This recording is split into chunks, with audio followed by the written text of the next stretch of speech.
স্বপ্ন তো অনেকেরই থাকে, কয়জনই বা স্বপ্ন পূরণ করতে পারে। প্রিয় ভিউয়ার্স, আসসালামু আলাইকুম। আজকে আপনাদেরকে স্বপ্নের সেই বাস্তবতা দেখাবো যে অনেকেই স্বপ্ন দেখি ভালো সুন্দর একটি বাড়ি করার, এবং কম বাজেটে আধুনিক বাড়ি করার ক্ষেত্রে কি কি বিষয় আমরা মেনটেন করে থাকি। তো তারই ধারাবাহিকতায় আজকে আমরা গজারিয়া কিশোরগঞ্জে একটি বাড়ি দেখাচ্ছি। সেই বাড়িটি একেবারেই সিম্পলের মধ্যে করা এবং কি খুবই লাক্সারিয়াস, রাস্তার পাশেই। পটিয়াদি থেকে একটু সামনে এসে গজারিয়া থেকে 1 কিলো ভিতরে আসলে আপনারা এই বাড়িটি দেখতে পাবেন। তো এই বাড়িটি মূলত বর্তমানে একটি ভাইরাল বাড়ি, এবং কি এই বাড়িটি মূলত ছিল একতলা, ভাই এইটাকে মডিফাই করে দেড়তলা করেছেন।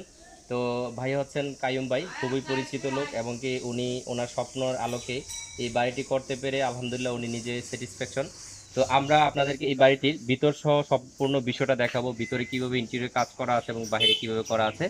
তো আমরা যদি আপনাদেরকে মূল ফটকটা এতক্ষণ দেখালাম, এখন আমরা আপনাদেরকে ভিতরের অংশটা দেখাবো। ভিতরের অংশে আমাদের আরেকটি ছোট মিনি ট্যারেস আছে, এবং কি সেই ট্যারেসটাও খুব সুন্দর সিম্পলের মধ্যে করা। আমরা আপনাদেরকে এই বাড়িটার টোটাল বিষয়টা এই ভিডিওর মাধ্যমে দেখানোর চেষ্টা করব, এবং এই ভিডিওতে এই বাড়িটার কমপ্লিট সম্পূর্ণ বিষয়টা দেখাবো ইন্টেরিয়র সহ।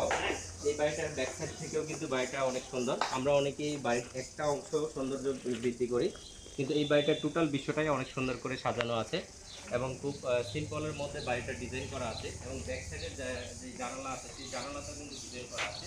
তো আমরা চেষ্টা করেছি বাড়িটার চতুর্দিক খুবই সৌন্দর্য বৃদ্ধি করার। তো এবার আমরা আপনাদেরকে বাড়িটার ভিতরের অংশটা দেখাবো।